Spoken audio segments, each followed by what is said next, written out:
Hello students, class 10th में हमारा जो चैप्टर चल रहा है वो है द्विघात समीकरण, जिसको क्वाड्रेटिक इक्वेशन भी कहते हैं। तो इसकी जो एक्सरसाइज 4.4 है, इसका हम क्वेश्चन नंबर 1 का फर्स्ट और सेकंड पार्ट ऑलरेडी सॉल्व कर चुके हैं। इस वीडियो में हम थर्ड पार्ट को देखने वाले हैं। तो स्टार्ट करते हैं। तो थर्ड पार्ट, क्वेश्चन नंबर 1 का जो थर्ड पार्ट है, इसमें लिखा है 2x² minus 6x plus 3 equal to 0। Question में कहा है कि मूलों की प्रकृति ज्ञात करें।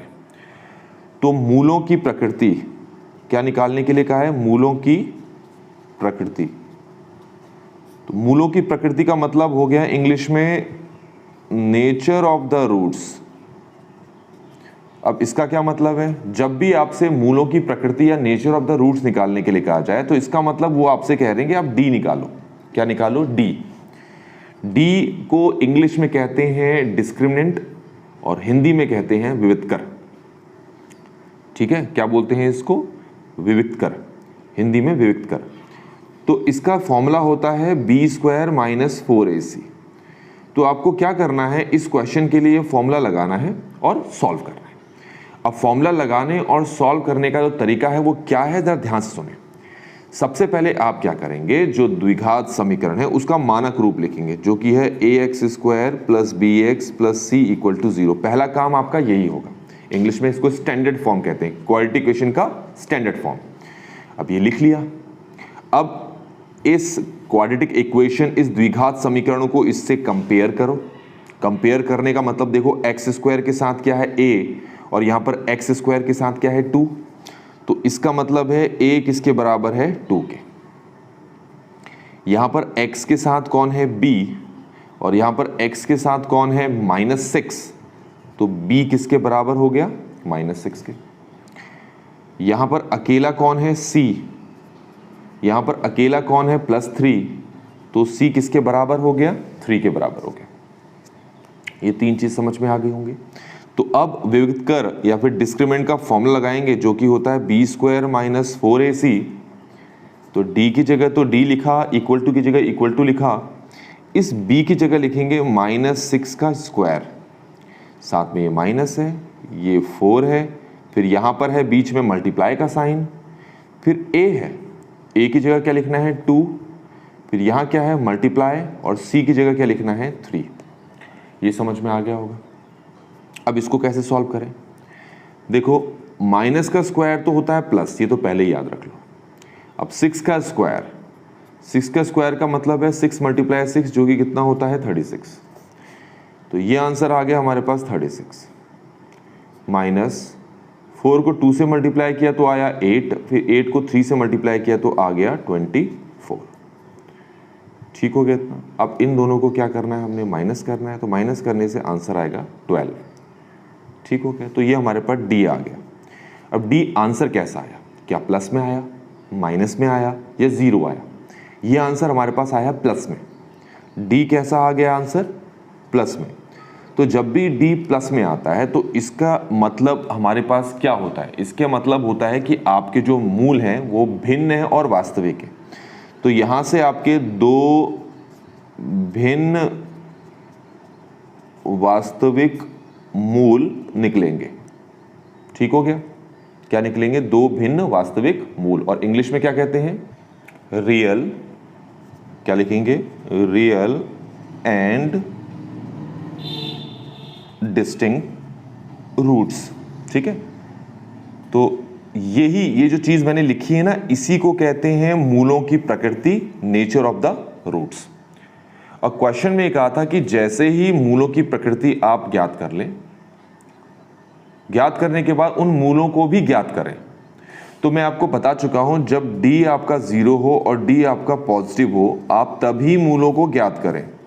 लेकिन d अगर आपका नेगेटिव है तो आप मूल ज्ञात नहीं कर सकते। तो यहां पर d कैसा आया आपका? पॉजिटिव। तो मूल ज्ञात कर सकते हैं। तो मूल ज्ञात करने का हमारा जो फॉर्मूला है वो फॉर्मूला हम देख लेते हैं। वो फॉर्मूला हमारे पास है x equal to -b plus minus √d/2a। ये हमारे पास फॉर्मूला है। अब आपको पता है कि जो हमारे पास क्वेश्चन था, उस क्वेश्चन में a b c क्या था? मैं दोबारा लिख देता हूं। a था 2, b था -6 और c था हमारे पास 3। तो ये सारी वैल्यूज़ यहाँ पर रख लेते हैं और d हमारे पास कितना आया, वो आया 12।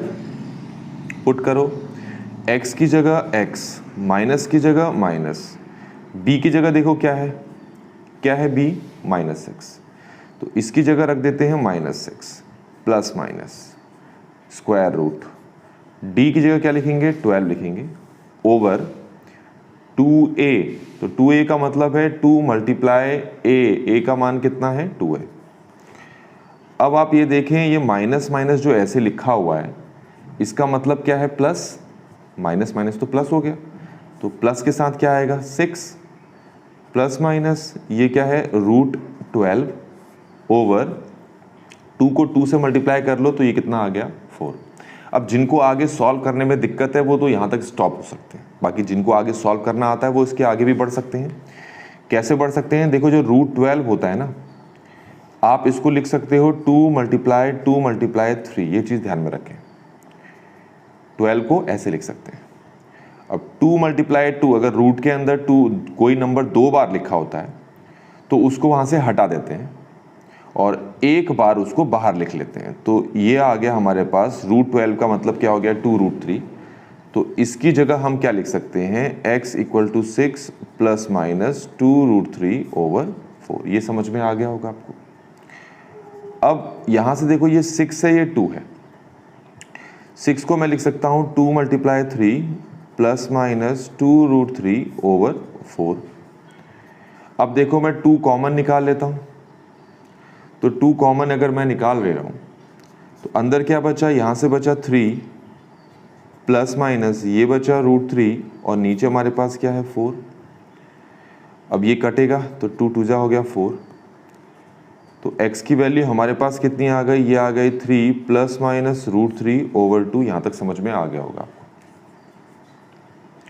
तो अब फाइनली हम इसको 2 हिस्सों में बांट लेते हैं।